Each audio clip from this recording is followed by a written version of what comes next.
I worked the night shift at my local Waldoms when it was still open 24 hours a day. Typically, there were fewer than 10 customers during my shift, but I rarely got to sit idle. When I wasn't assisting customers, I was expected to work on stocking shelves. Since it was a larger Waldoms, there was usually at least one other employee in the building, either stocking or cleaning. However, that night I was the only one on duty. While I was stocking the cereal aisle, I heard something fall in the aisle next to me. Normally, I would hear the loud sliding sound of the store's entrance door, so it startled me to think there might be a customer in the store. But it wasn't strange, at least not yet. When I looked to my left, I saw a man standing at the edge of the aisle, staring blankly at me. "Do you need something, sir?" I asked. "No, could you just point me to the eggs?" he replied. He didn't look quite right. His face was unusual, not exactly ugly, but odd, like a character from The Simpsons with an upper lip that protruded too far. I felt uncomfortable about having to ring him up. I hurried to finish stocking the cereal aisle, and once I was done, I pushed the U-boat cart towards the back room. Midway there, the same man cut me off, appearing from the middle of the aisle, though he was likely in his mid-30s. I was only 22 and looked much younger. He began making awkward small talk, asking for my name, age, where I went to school, and why I was working the night shift. His questions grew increasingly bizarre when he asked if I went to parties often and if I had a girlfriend. When I told him I didn't, he leaned in and asked if I had ever had a boyfriend while placing his hand on my shoulder. I immediately started walking away with the cart, but he followed me. I told him I wasn't interested in whatever he was suggesting. I quickened my pace until I finally reached the back storage room. Fortunately, he didn't follow me inside.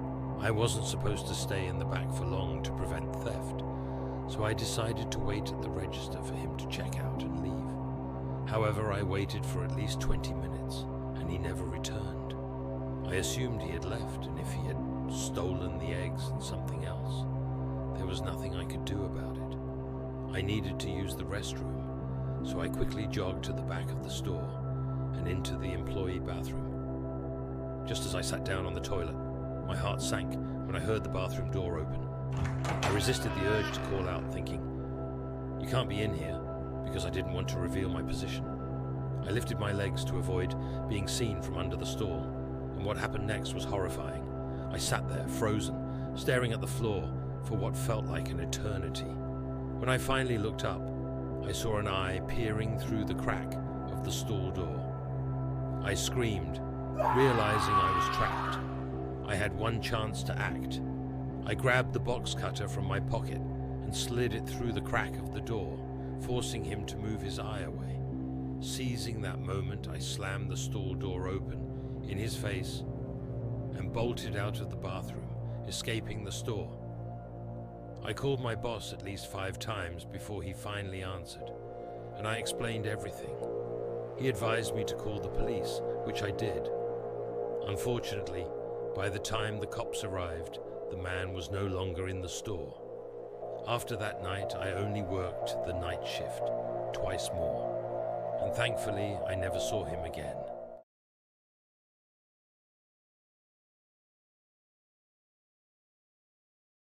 In a separate experience, I worked the night shift at a gas station along a rural highway from midnight to 6 a.m. The road was mostly deserted, and I might see 1 or 2 customers throughout the night. It was a dull and depressing job, especially during the graveyard shift, but I needed to pay off my student loans. The only reason I kept the job was that my boss offered me an extra $5 an hour for working nights.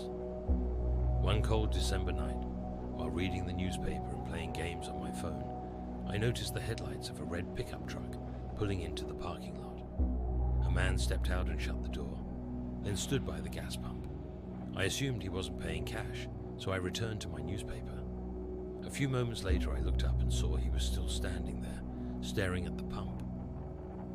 Feeling obligated to help, I stepped outside, but as I approached, an icy chill ran down my spine when I noticed how tall he was, over 6 feet, and that he was now facing me. I couldn't see his features, but I felt his gaze. Trying to ignore him, I went back to reading, but I was shaken.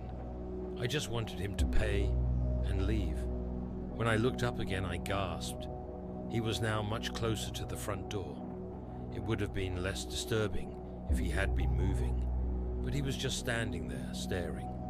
I locked the door and flipped the sign to closed, not caring if it got me in trouble. I was terrified. I returned to the counter and sat on a container to avoid seeing him outside. I stayed there for about 5 minutes, texting friends to see who was awake. I was desperate to talk to someone about this.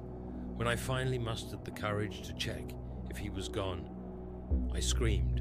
He was right outside the door. I quickly picked up the phone and called the police.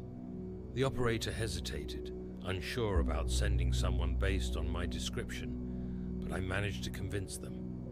I hid behind the counter, curled up like a child. Suddenly, I heard heavy thuds against the door. Not innocent knocks, but violent attempts to break in. Then, just as suddenly, it stopped. I heard a car start outside and drive away. When I looked outside, he was gone.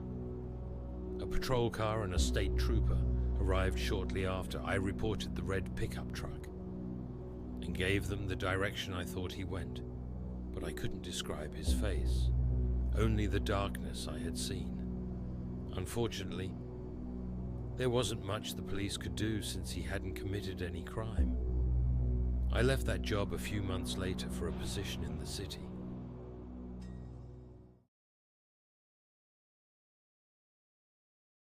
Two years ago, I was called in to cover the night shift at 7-Eleven from 10 p.m. to 4 a.m. The store was located on a busy road in a quiet rural area. During the night, I usually encountered 10 to 20 customers who came in for beer or snacks.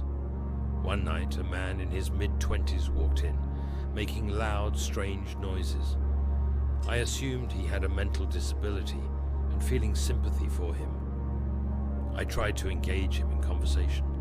He approached the counter without any items, his head facing me, while his eyes were fixed on the ceiling. I felt uncomfortable and unsure how to handle the situation. When I offered him a bag of chips, hoping to encourage him to leave, he just stood there, looking up and making noises. After what felt like an eternity, he finally turned around and walked out. I felt a mix of relief and unease. About an hour later, the phone on the counter rang. When I answered, I was startled to hear the same loud noises from the man. I hung up, thinking it was a prank, but paranoia set in as I constantly checked outside through the windows. When my shift ended at 4 a.m., the person coming in to relieve me allowed me to leave.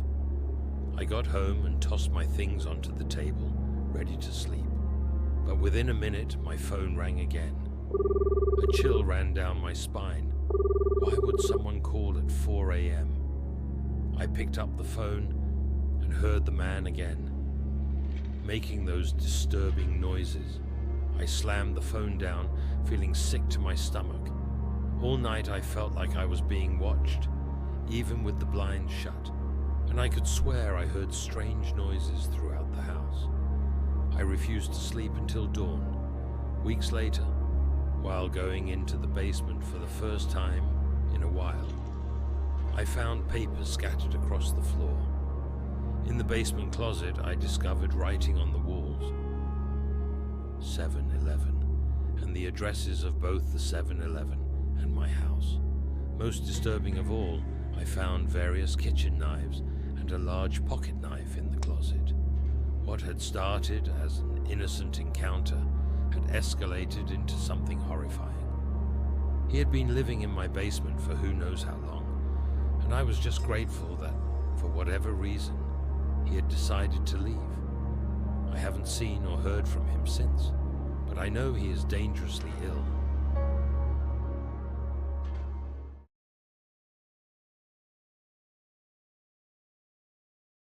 I have worked in the K9 unit for 9 years and have experienced many strange things during graveyard shifts. However, I will never forget one particular night. I was partnered with my dog Sammy, a 2-year-old German Shepherd who was still new to the job, just like I was. While driving down a road surrounded by crops, I spotted a suspicious white van parked among the fields, both doors wide open. I flashed my light to draw out whoever was there, but no one emerged. I parked and quickly scanned the area. Still no sign of anyone. I decided to take Sammy with me to track down the driver of the van. As we approached the trunk, Sammy began to bark frantically, nearly breaking the leash. I opened the trunk and was hit with a wave of foul air. Shock coursed through me as I counted 7 full body bags, each with feet protruding from the bottom. I immediately radioed for backup. Then I heard a twig snap nearby, and Sammy lost it. She broke free from my grip and dashed into the crops. I pulled out my gun and followed the sound of her barking. As I pushed through the crops, fear gripped me. I stopped when Sammy's barking faded, but the sounds of movement around me did not. I stood still, paralyzed with fear, and suddenly felt 2 arms wrap around my throat. I couldn't breathe or fight back. I thought I was going to die. Just then, I heard Sammy barking again, followed by the scream of the man choking me as she bit down on his leg. What I did next still haunts me. I turned around and pulled the trigger, killing her. Grabbing Sammy by the leash, I ran back to my car, aware that someone was following us. I reached the car safely and drove a 1/4 mile down the road without looking back. Backup arrived shortly after, but the van was gone. I didn't even manage to get the license plate number on the dash cam or write it down. This incident occurred within my first few months on the force, and it left me feeling like a coward for months. I, a sworn protector, let a van full of killers escape.